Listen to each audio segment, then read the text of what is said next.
Si Marie Josephine Leopoldine Bracken o mas kilala bilang Josephine Bracken ay ang nakaisang palad ng pambansang bayani ng Pilipinas na si Dr. Jose Rizal.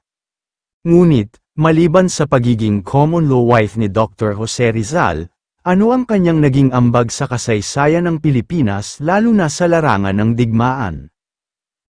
Si Josephine Bracken ay isinilang sa Victoria Barracks, Hong Kong noong ika-9 ng Agosto taong 1876.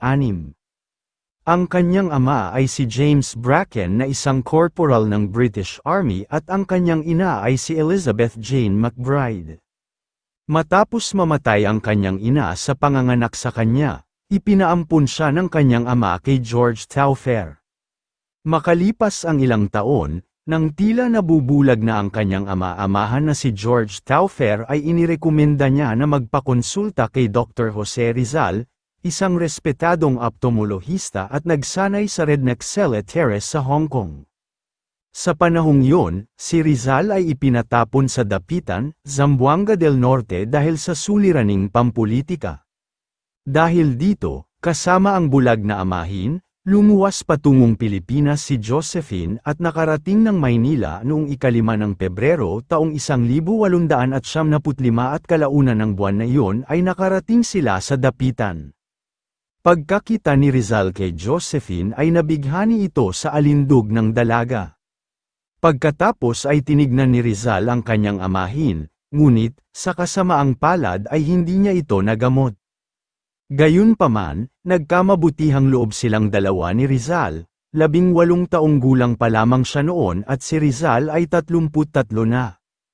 Nang malaman ito ng kanyang amahin ay muntikan itong magpakamatay sa pamamagitan ng paggilit sa sarili, kalaunan ay tinanggap na lamang niya ang pag-iibigan ng dalawa at bumalik na lamang sa Hong Kong.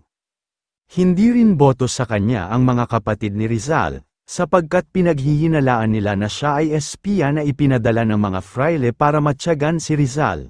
Gayunpaman, hindi natinag ang relasyon ng dalawa.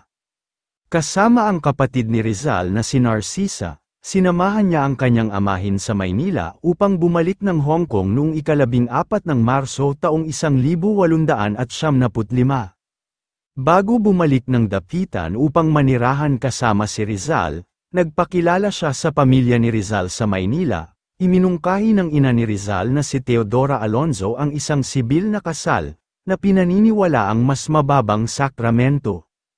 Dahil dito, nag-aplika si Rizal para sa kasal nila ni Josephine ngunit dahil sa kanyang mga pampulitikang suliranin, ang pari na si Padre Antonio Obac ay sisang-ayon lamang sa seremonya kung si Rizal ay kukuha ng permiso mula sa obispo ng Cebu, ngunit, ang obispo ay hindi sumagot sa kanyang sulat. Sa kabila nito, itinuloy ng dalawa ang kanilang pagpapakasal kahit walang basbas ng simbahan. Nagsama ang dalawa bilang mag-asawa at nanirahan sa Barangay Talisay, Dapitan, Zamboanga del Norte noong Hulyo taong 1875.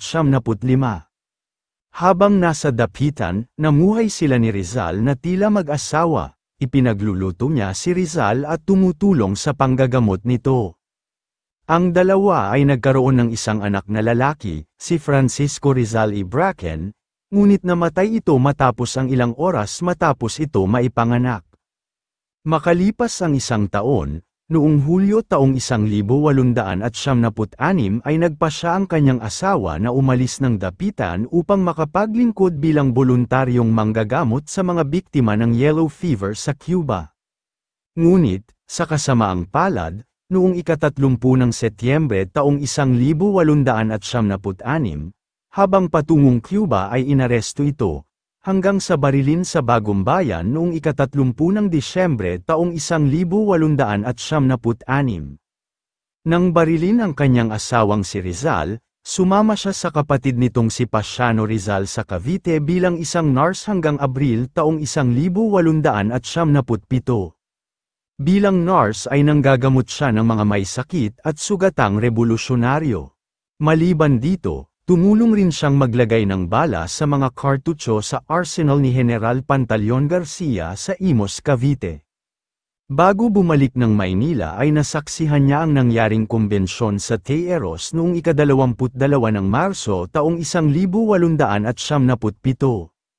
Kalaunan ay ipinatawag siya ng Gobernador General ng Espanya na si Camilo de Polavieja, na nagbanta sa kanya ng pagpapahirap at pagkakulong kung hindi siya aalis ng bansa, ngunit, dahil sa pagkakaroon niya ng American citizenship, hindi siya maaaring pilit na ipatapon.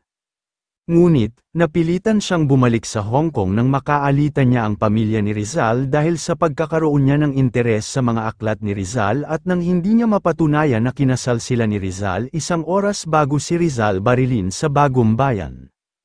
Sa tulong ng kapatid ni Rizal na si Pasiano ay nakabalik siya ng Hong Kong at muling tumira sa kanyang amahing si George Taufer. Habang nasa Hong Kong ay nakilala niya ang mestisong Cebuanong si Vicente Abad, na kinatawan ng kumpanyang tabakalera ng kanyang amahin at kalaunan ay naging magkasintahan sila. Nang mamatay ang kanyang amahin ay nagpakasal sila ni Vicente Abad noong ika-15 ng Disyembre taong 1898 at nanirahan sa lungsod ng Cebu. Habang nasa lungsod ng Cebu ay nagturo siya ng Ingles. At noong ika-17 ng Abril taong 1900 ay isinilang niya ang una nilang anak na pinangalanan nilang Dolores. Namuhay ng mapayapa ang pamilya nila, hanggang sa bawian siya ng buhay dahil sa sakit na tuberculosis noong ika-15 ng Marso taong 1902.